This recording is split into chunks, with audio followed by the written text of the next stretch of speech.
कक्षा 10th B के बच्चे ध्यान देंगे। पिछले दिन हम लोग सूरदास द्वारा रचित सूरसागर से पद पढ़ रहे थे, जिसमें 9वां पद मैं पढ़ा रहा था। फिर से 9वां देखो बच्चों। उद्धव जाऊं तुम्हारी हम जाने, श्याम तुम्हारी कौन पठायो, तुम हो बीच भुलाने। ब्रज नारिन सो योग कहत हो, बात कहत न जाने। बड़े लोग न विवेक तुम्हारे, ऐसे भय अयाने। हम सौ कही लही हम सही, कै जियगुन ले सयाने। कह अबला कह दशा दिगंबर, मष्ट करो पहचाने। साच कहूँ तुमको अपनी सौ, बूझत बात निदाने। सूर श्याम जब तुम ही पठायो, तब न कहूँ मुस्काने। बच्चों, सबसे पहले तो संदर्भ लिखेंगे बच्चों कि प्रस्तुत पद्यांश भक्ति काल के कवि सूरदास जी द्वारा रचित सूरसागर से हमारी पाठ्य पुस्तक हिंदी काव्य में संकलित पद शीर्षक से अवतरित किया गया है, उद्धृत किया गया है या लिया गया है। इसके बाद प्रसंग लिखेंगे बच्चों।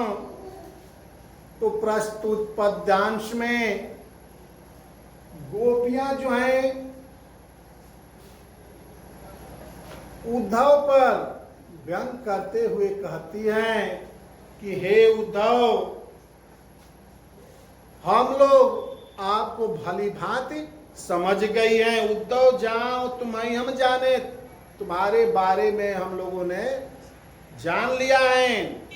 क्योंकि श्याम तुम्हें कौन पठायो, हे उद्धव, कृष्ण ने तुमको यहाँ नहीं भेजा है।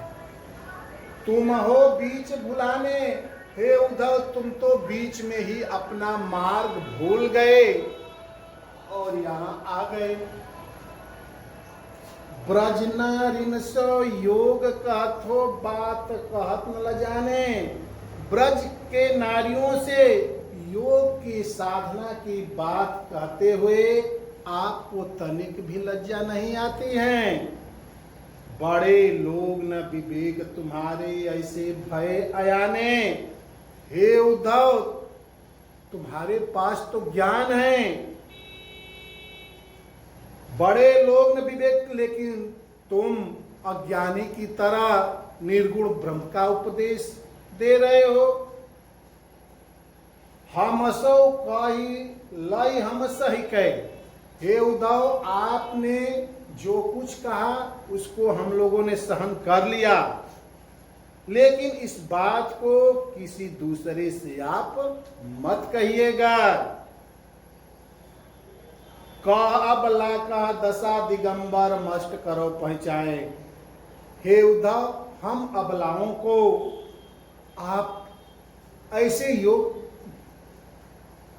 के बारे में बता रहे हैं जिसको हम लोग आज तक देखी भी नहीं है, सुनी भी नहीं है। अपने को हे उद्धव तुम पहचानो, तुम तो कृष्ण के मित्र हो। साच कहूं तुमको अपनी सौ। गोपिया जो है उद्धव से कहती है कि हे उद्धव, तुमको अपनी सौगंध दिलाकर हम लोग आपसे यह बात पूछती हैं कि सूर श्याम जब तुम ही पठायो, तब न कहूं मुस्काने। सूरदास जी कहते हैं कि गोपिया जो हैं उद्धव से कहती हैं कि हे उद्धव, जब कृष्ण तुमको यहाँ यानी ब्रज में भेजे तो क्या कृष्ण ने हम लोगों के लिए थोड़ा मुस्कुराए कि नहीं, ये बता दो तो हम लोग जान जाए। बच्चों, प्रस्तुत पद्यांश में गोपियां जो हैं उद्धव के योग संदेश को नहीं सुनती हैं और उन पर व्यंग करती हैं। भाषा ब्रज भाषा है।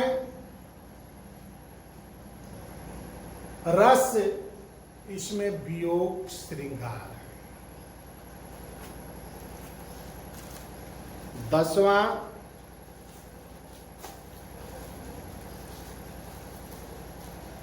निर्गुण कौन देश को वासी, मधुकर कहि समुझाई सौदय बूझत साचन हंसी। कि को है जनक कौन है जननी, कौन नारी को दासी, कैसे बरन भेष है कैसो की रस मैं अभिलाषी। पावै गो पुनि कियो आपनो, जौरे करे गो गासी। सुनत मौन है रहियो बांगरो, सूर सबय मति नासी।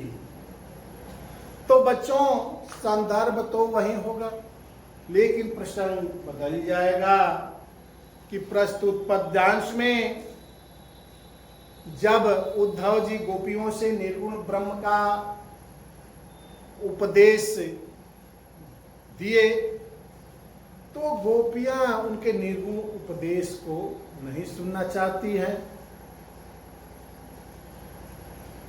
गोपियां जो हैं अब उद्धव से पूछती हैं कि हे उद्धव, जिस निर्गुण ब्रह्म का आप उपदेश दे रहे हैं वह निर्गुण ब्रह्म किस देश का रहने वाला है, वो किस देश में निवास करता है।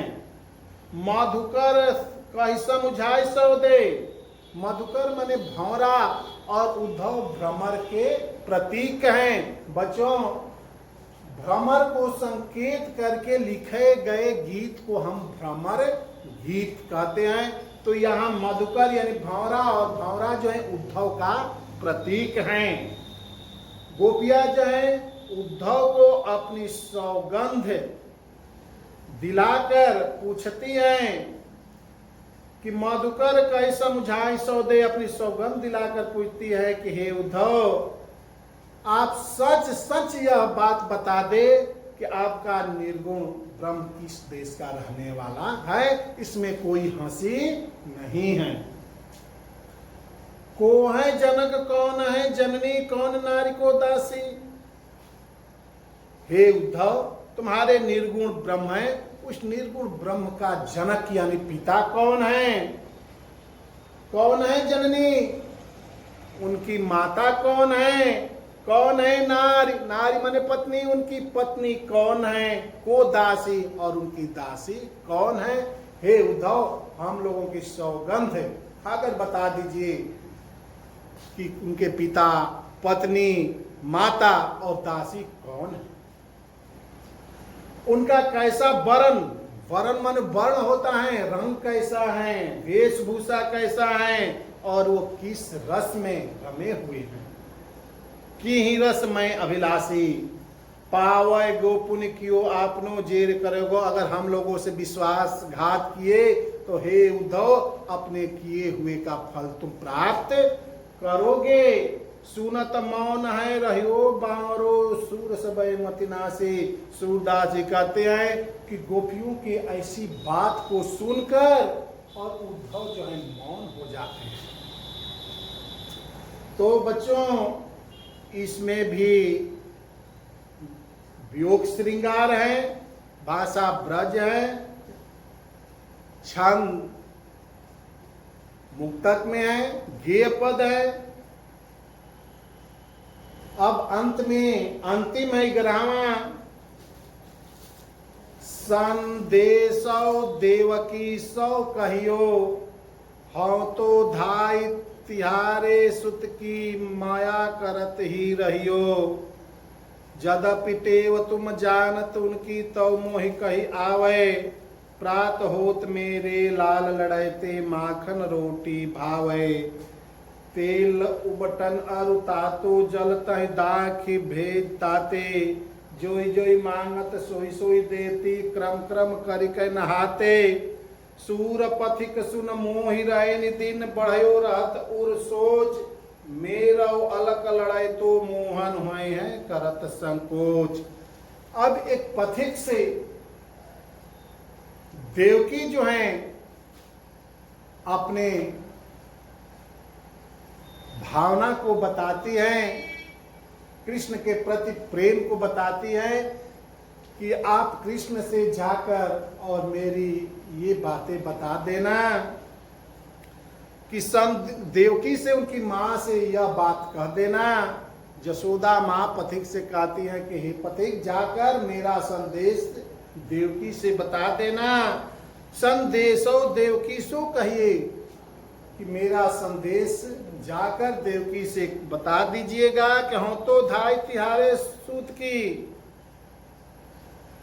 जसोदा जी कहती है कि देवकी से कहना कि कृष्ण मेरा पुत्र नहीं है, वो आपका पुत्र है। मैं तो माया में हमेशा बधी रही। यद्यपि तुम जानत उनकी, यद्यपि तुम उनके बारे में जानती हो तो मोह कहिया हो, जानते हो फिर भी उनसे कह देना कि प्रात होत मेरे लाल लड़ैते माखन रोटी भाव के प्रातः काल होते ही मेरे कृष्ण को माखन और रोटी अच्छी लगती है, यानी माखन और रोटी खाते हैं। तेल उबटन अरुता तो जलता देख बच जाने, तेल उबटन जल को देखकर वो भागने लगते हैं, नहीं लगवाते हैं। जोई जोई मांगत सोई सोई देती क्रम क्रम करके नहाते। कृष्ण जो जो मांगते हैं उसको मैं देती हूँ, क्रम से देती हूँ और उनको स्नान कराती हूँ। सूर पथिक सुन मोहि रहन दिन, सूरदास जी कहते हैं कि पथिक सुन मोहि, पथिक की बात को सुनकर रहन दिन, दिन और रात मेरे हृदय में यही लालसा बनी रहती है कि मेरा अलग लड़ाई तो मोहन, कि मेरा प्रिय लाडला श्री कृष्ण वहाँ कुछ मांगने में बहुत संकोच करता होगा। तो बच्चों इस वीडियो को देखकर सूरदास पाठ खत्म हुआ। सभी पदों का संदर्भ प्रसंग आप लोग व्याख्या काव्य सौंदर्य जीवन परिचय याद कीजिएगा। परीक्षा की दृष्टि से यह पाठ बहुत ही महत्वपूर्ण है। इसमें से जीवन परिचय सूरदास का हमेशा पूछता है और इस पद में से कोई पद जो है व्याख्या करने के लिए पूछता है। तो इस वीडियो को देखकर आप लोग इसको पढ़िएगा, कॉपी में नोट कीजिएगा।